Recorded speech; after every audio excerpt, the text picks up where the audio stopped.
اور کنفرنٹیشنل ایک ایٹیٹیوڈ بھی تھا, یہ بھی کچھ ان کے ناقدین. دیکھیں اس میں وہ نیچر ہے, کچھ چیزیں بائی نیچر ایسی ہوتی ہیں کہ اگر آپ کا آبجیکٹیو نہ بھی ہو تو کنڈکٹ ایسا ہو جاتا ہے, یعنی ضروری نہیں ہے کہ وہ بائی ڈیزائن ہو, وہ کنڈکٹ ایسا ہو جاتا ہے اور وہ آرگومنٹ ایسا ہو جاتا ہے کہ وہ کنفرنٹیشن بن جاتی ہے. تو کچھ گیپس تھے جو کہ آئیڈینٹیفائی کیے جا رہے تھے. دیکھیں یہ انفارمیشن منسٹری پرسیپشن بلڈ کرتی ہے گورنمنٹ کی, ایک ماؤتھ پیس ہوتا ہے تمام منسٹریز کا کہ جو وہ کام کر رہے ہیں اس کو مارکیٹ کیسے ہونا ہے, پبلک تک کمیونیکیٹ کیسے کرنا ہے.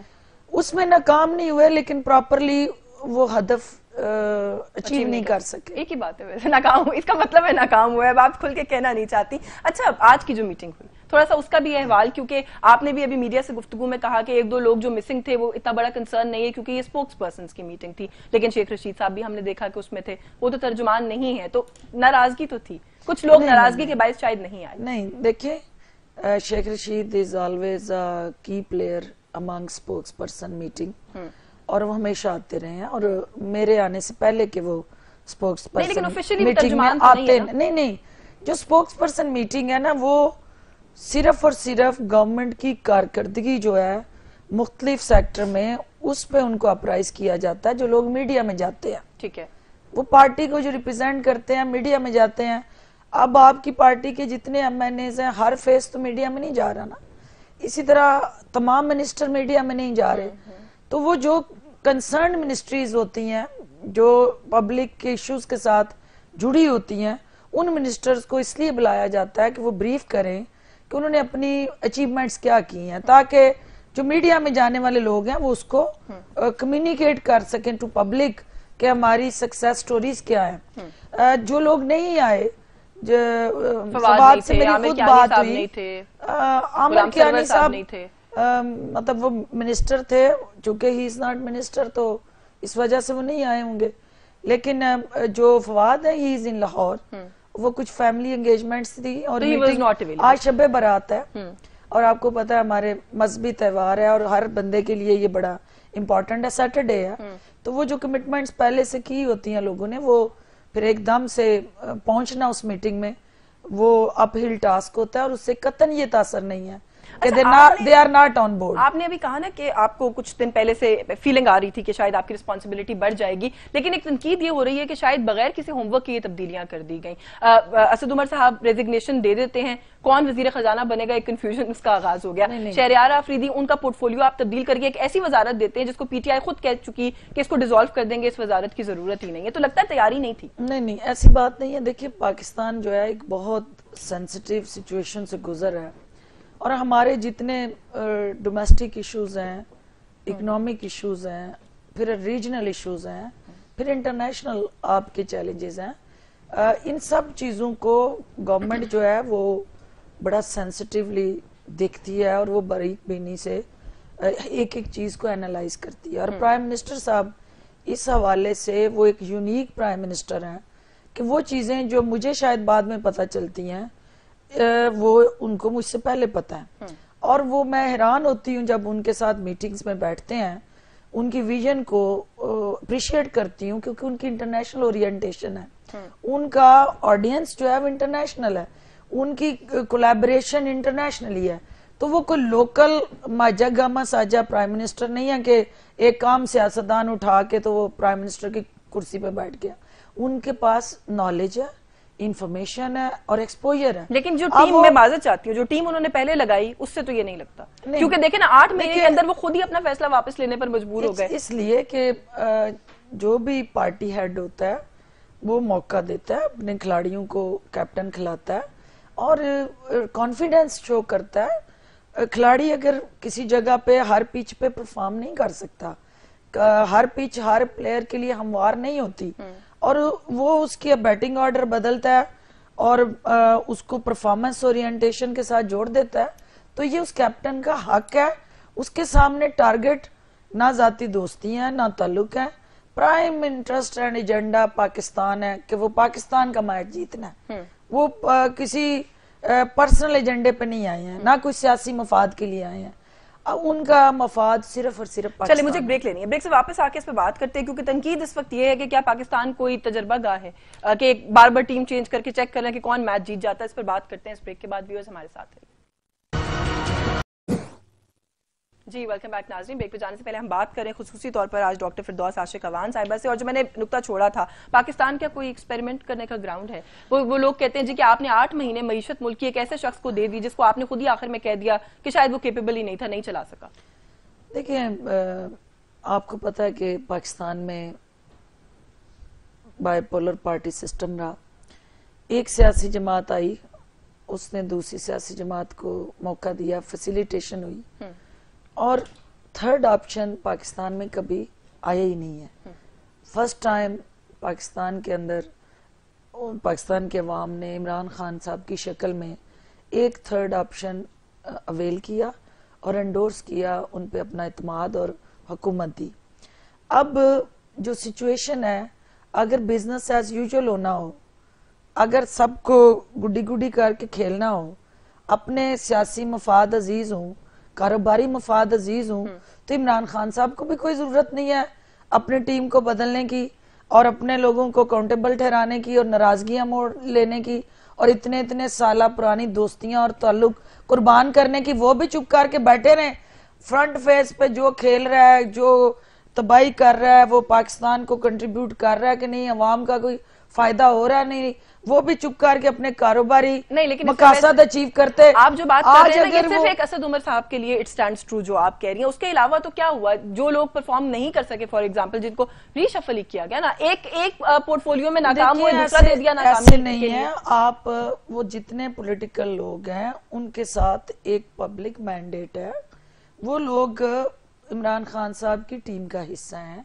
عمران خان صاحب اگر سمجھتے ہیں کہ وہ بیٹنگ آرڈر تبدیل کرنے سے یہ لوگ جو ہیں ان کی پرفارمنس بہتر ہو سکتی ہے، ان کو چانس ملنا چاہیے، تو کسی بھی کھلاڑی کو جب چانس نہیں ملے گا تو وہ ڈیلیور نہیں کرے گا. ایک کھلاڑی اسد عمر صاحب کے علاوہ جس نے سب سے زیادہ نقصان پہنچایا ابھی تک، وہ غلام سرور خان تھے. کیونکہ جس طرح سے جو گیس کی بلوں کا حال ہوا ہے وہ مجھ سے بہتر آپ جانتی ہیں. آپ تو عوام کے ساتھ جو ہے آپ کا جو انٹریکشن ہے وہ میرا نہیں ہو سکتا. تو آپ نے ان کو پیٹرولیم منسٹری سے نکالا اور کہا کہ اب ایویشن کا بیڑا غرق کرتے ہیں. ایسے نہیں ہے. دیکھیں ایویشن بھی ایک ڈیمانڈنگ اینڈ کمانڈنگ جاب ہے اور بہت سینسٹیو ہے. لیکن اس کے ساتھ ساتھ آپ کو یہ بھی دیکھنا ہے کہ جتنے ابھی آپ بحث کر رہی تھی کہ ٹیکنوکریٹ لے آئے، جو پولیٹیکل فیس ہیں انہی میں سے آپ نے لوگوں کو آگے لانا ہے نا. اور یہی خان صاحب کی جدوجہد ہے کہ وہ چاہتے ہیں کہ یہاں کمپیٹنٹ، کوالیفائڈ، ایکسپیرینس لوگ بھی ساتھ آئیں ود دی پروفیشنل ٹیم، ٹھیک ہے، تاکہ دونوں کا کمبینیشن بنا کے چلا جائے. اور وہ کمبینیشن چلے گا. اور پرفارمنس اورینٹڈ پلیسمنٹس ہیں، مجھ سمیت ہر کسی کو پرفارم کرنا ہے، کسی کے پاس غلطی کی گنجائش نہیں ہے. اور جو غلطی کرے گا وہ ٹیم سے باہر ہو جائے گا، اور جو پرفارم کرے گا وہ ٹیم میں رہے گا. نمبر آگے پیچھے ہونا کوئی ایشو نہیں ہے، یہ روٹین پریکٹس ہے، یہ ہوتی رہے. اچھا، ویسے ایک سوال یہ بھی کیا جا رہا ہے کہ پاکستان تحریک انصاف کی حکومت ہے، نئے پاکستان بنانے والے لوگوں کی حکومت ہے، صرف کابینہ سے باہر کرنا کافی ہے؟ سزا بھی ملنی چاہیے، ایکسپوز بھی ہونا چاہیے. یہ کیا ہوا کہ بس ٹھیک ہے آج آپ وزیر ہے، کل آپ وزیر نہیں ہے، کرپشن کر لی کوئی بات نہیں؟ یہ نہیں. اگر کسی نے کرپشن کی ہے اور وہ لیجیٹیمیٹ کوئی پروف ہے اور واقعی اتھینٹک ہے، تو خان صاحب سے یہ توقع کرتی ہیں آپ کہ وہ کسی کو سپیئر کریں گے یا کسی کو چھوڑیں گے؟ سوال ہی پیدا نہیں ہوتا. اور یہی وہ خوف ہے جو ہر منسٹر کو، ہر بیوروکریٹ کو پتا ہے کہ ہر چیز پہ کمپرومائز ہو سکتا ہے، ہر چیز جو ہے اس کو ٹالریٹ کیا جا سکتا ہے. یہاں زیرو ٹالرنس ہے، اور یہی عمران خان صاحب کا ایڈڈ فیکٹر. لیکن اس ملک کی تاریخ بتاتی ہے کہ اپوزیشن کے علاوہ کبھی کسی کے خلاف ثبوت نہیں ملتا. یہ بھی لکھی پڑی بات. ایسے نہیں ہوتا. دیکھیں سسٹم جو ہے آپ کا، اسی کی ریفارمز کی بات خان صاحب کر رہے ہیں نا. جب آپ میچ فکس کر کے کھیلتے ہیں اور جنہوں نے اکاؤنٹیبلٹی کرنی تھی یا کرنی چاہیے تھی وہ اگر پارٹنرشپ میں رہے ہیں تو پھر وہاں ثبوت نہیں ملتے. آپ نے جو نئے پاکستان میں جو وہاں سے سٹارٹ لیا ہے، وہاں سے آپ نے اب ان تمام ریفارمز کا آغاز کرنا ہے کہ بھئی آپ کو آپ یہ تو کم از کم کریڈٹ دیں نا کہ پچھلے 7-8 مہینے ہو گئے اس گورنمنٹ کو، کیا آپ نے کوئی کرپشن سکینڈل سنا؟ کیا کسی وزیر کا، کسی چیف منسٹر کا، کیا اس نے پلنڈرنگ آف پبلک فنڈ کیا؟ کچھ میڈیا رپورٹ کے مطابق اور کوتاہیاں آپ کہہ سکتی ہیں. کچھ میڈیا رپورٹس کے مطابق ایک دو وزراء کے کچھ ایسے معاملات ہیں جن کو فی الحال چھپانے کی کوشش کی جا رہی ہے, لیکن آف کورس کوئی ایسی حتمی بات نہیں ہے کہ میں آپ کے سامنے رکھ سکوں. اچھا, آپ نے کہا کہ پولیٹیکل فیسز ہی ہوتے ہیں جن کو سامنے لانا پڑتا ہے. آپ کے جو فائنانس کو اس وقت دیکھ رہے ہیں وہ تو پولیٹیکل فیس نہیں ہے, اور مفتاح اسماعیل کے لیے پاکستان تحریک انصاف نے بڑی بھرپور تنقید کی تھی کہ کیا کوئی الیکٹڈ بندہ نہیں ملا کہ بجٹ پیش کر سکے. وہ ان کا آخری بجٹ تھا, پی ٹی آئی کو اپنا پہلا ہی بجٹ ایک نان الیکٹڈ آدمی سے بنوانا پڑ گیا. دیکھیں, ایک ہوتی ہے پروفیشنل سکلز, ایک ہوتی ہے کمپیٹنسی, ایک ہوتی ہے کیپیسٹی, ایک ہوتا ہے اوور آل آپ کے پاس بیک گراؤنڈ ایکسپیرینس, اور ایک ہوتا ہے انٹرنیشنل ایکسپوجر. یہ ساری چیزیں مل کے آپ کی فائنینشیل اور اکنامک ٹیم بنتی ہے. آپ کے جو اکنامک ٹیم کے کی پلیئر حفیظ شیخ صاحب لائے گئے ہیں, وہ ٹیکنوکریٹ فیس اس لیے لائے گئے کہ جتنی بھی حکومتیں رہیں ان کا جو ماضی رہا وہ انٹرنیشنل اوبلیگیشنز اور بائنڈنگز کے تحت پی آر شپ بیسڈ اپائنٹمنٹس ہیں. یہ جس ملک کے اکنامک چیلنجز ہوں گے اس کو انٹرنیشنل نیگوسیشن میں جانا ہے, اس کو انٹرنیشنل پارٹیسپیشن میں جانا ہے, اس نے انٹرنیشنل آرگنائزیشنز کے ساتھ انگیجمنٹ میں جانا ہے. جو شخص پراپرلی اورینٹڈ نہیں ہوگا اور اس کی سکلز نہیں ہوں گی, اس کی انٹرنیشنلی اونرشپ نہیں ہوگی, تو وہ گیپ رہے گا. اور بدقسمتی سے وہی گیپ 8 مہینے اسد عمر صاحب کی شکل میں حکومت کو فیس کرنا پڑا.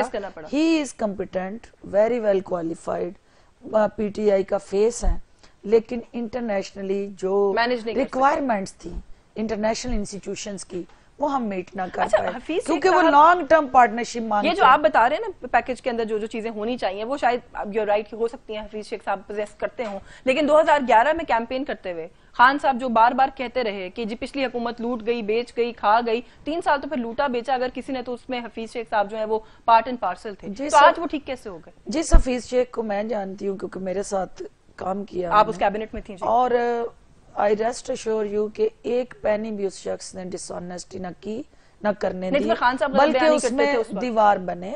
دیکھیں, وہ لیڈرشپ غلط اور ٹھیک کراتی ہے. جب لیڈرشپ کرپشن ایجنڈا فری ہوگی تو کوئی بھی انڈیویجول اس کی زد میں نہیں آ سکتا.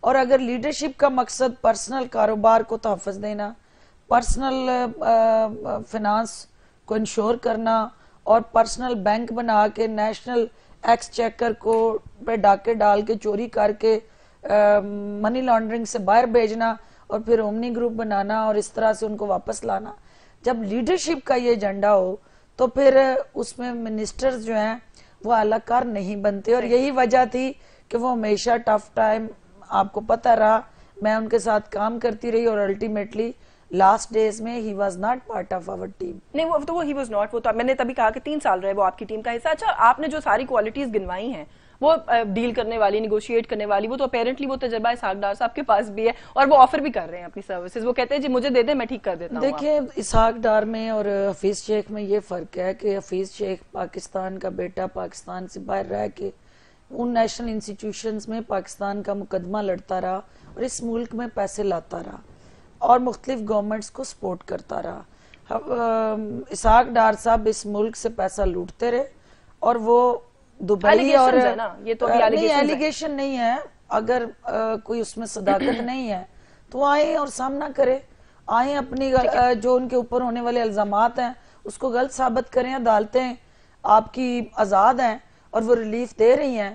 ان کا باہر ہونا, اس وقت مفرور ہونا, پاکستان سے باہر بیٹھ کے چینلز پہ انٹرویو دینا, تو لیکن بے گناہی ثابت نہیں کرتا. حدیبیہ کیس تو ڈیسائیڈ بھی ہو گیا, ان کے فیور میں سپریم کورٹ نے ڈیسائیڈ کیا. یہ حدیبیہ کیسے سیٹل ہوا اس پہ ایک علیحدہ پروگرام کریں گے, لیکن جو آپ کی ہل میٹل اور ابھی جعلی اکاؤنٹس کے, فیک اکاؤنٹس کے حوالے سے شریف فیملی کا نیکسس جڑا ہے اور نئے انداز سے وہ ساری منی لانڈرنگ ہوئی, وہ انڈیکیٹ کرتی ہیں کہ اسحاق ڈار صاحب اس پوری چوری چکاری میں حصے دار رہے ہیں. اور he was the main tool کہ جو سہولت کاری کرتا رہا پاکستان سے پیسہ چوری کر کے, باہر پاک کر کے, اور پھر باہر سے اندر لانے میں جو مددگار رہا اس کا نام اسحاق ڈار ہے. لہٰذا